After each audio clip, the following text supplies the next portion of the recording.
మంత్రి జూపల్లి కృష్ణారావును టార్గెట్ చేసింది బీఆర్ఎస్. అటు తెలంగాణ భవన్లో కుర్చీ రెడీ చేశారు కేటీఆర్. ఇటు కంచన్బాగ్ పిఎస్ లో మంత్రి కోసం కుర్చీ వేశారు హరీష్ రావు.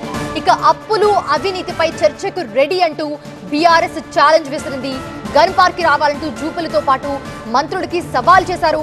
ఈ క్రమంలోనే హరీష్ ను అరెస్ట్ చేశారు పోలీసులు. కంచన్బాగ్ పిఎస్ కు తరలించడంతో అక్కడ మంత్రి కోసం వేచి చూస్తూ ఉన్నారు బీఆర్ఎస్ నేతలు.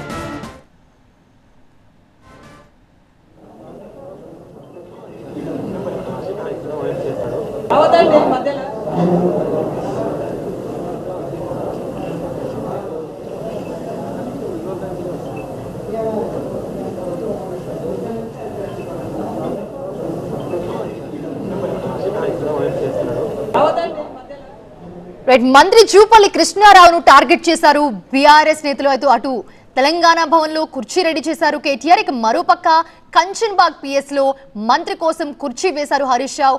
అటు విజువల్స్ లో కూడా మనం చూస్తూ ఉన్నాము. అప్పులు అవినీతిపై చర్చకు రెడీ అంటూ బీఆర్ఎస్ ఛాలెంజ్ చేస్తోంది. గన్ పార్క్ కి రావాలంటూ జూపల్లితో పాటు మంత్రులందరికీ సవాల్ చేశారు. ఈ క్రమంలోనే హరీష్ ను అరెస్ట్ చేశారు పోలీసులు. అయితే కంచన్బాగ్ పిఎస్ కు తరలించడంతో అక్కడ మంత్రి కోసం బీఆర్ఎస్ నేతలంతా కుర్చీ వేసుకుని మరీ వెయిట్ చేస్తూ ఉన్నారు.